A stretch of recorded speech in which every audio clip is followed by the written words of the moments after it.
예수께서 유대인들에게 말씀하셨습니다. 너희가 아브라함의 자손이면 아브라함의 행사를 할 것이오니 지금 하나님께 들은 진리를 너희에게 말한 사람인 나를 죽이려 하는도다. 아브라함은 하나님의 말씀을 받는 첫 순간부터 순수한 심령으로 그 말씀을 전하는 자에게 순종했습니다. 한 번은 여호와의 사자를 비롯한 천사들을 영접한 적이 있는데 그때 그들이 우리는 천사다 하고 정체를 드러낸 것도 아니었지만 아브라함은 간절한 마음으로 그들을 섬겼고 그로 인해 다시 한번 복을 확인받을 수 있었습니다. 그런데 아브라함의 자손을 자처하는 유대인들은 그런 아브라함과는 달리 하나님의 말씀을 전해주는 예수를 무조건 무시했습니다. 그들은 예수께서 하시는 말씀과 그가 행하시는 일을 이해할 수 없었기에 그를 판단했고 미워했고 그리고 죽이려 했습니다. 인간은 스스로를 구원할 수도 스스로의 힘으로 구원의 길을 발견할 수도 없습니다. 그런 인간이 오직 자신이 이해할 수 있는 것만 믿겠다고 하는 것은 큰 모순입니다. 하나님은 예수 그리스도를 보내주셔서 우리의 죄를 대속해 주셨고 우리 각 사람이 그 공로를 힘입기 원하시는데 그 공로를 힘입는 방법은 회개입니다. 회개한 사람이란 자신의 영적 무능을 인정한 사람이라는 의미이기도 합니다. 인간은 영적으로 무능할 뿐 아니라 마귀의 지배를 받고 있기 때문에 자신의 힘으로는 하나님을 알 수도 없고 하나님의 뜻을 이해할 수도 없습니다. 그런 우리가 자신이 이해할 수 있는 것만 순종하겠다니요.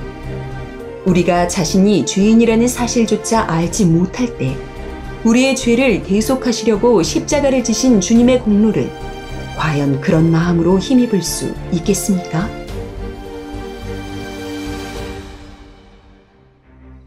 마귀의 역사는 지금도 끊이지 않고 있습니다.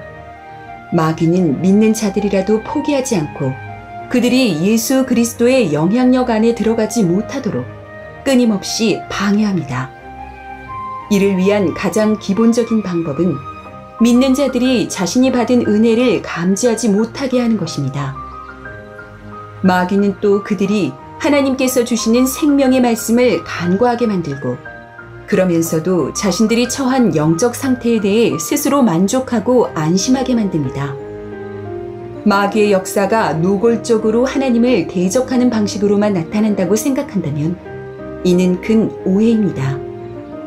마귀는 거짓의 아비답게 교묘한 속임수로 사람들을 범죄의 길로 인도하고 이런 마귀의 꾀임에 넘어간 자들은 하나님을 사랑한다 말하면서도 자기도 모르게 하나님의 구원 사역을 회방하기도 합니다.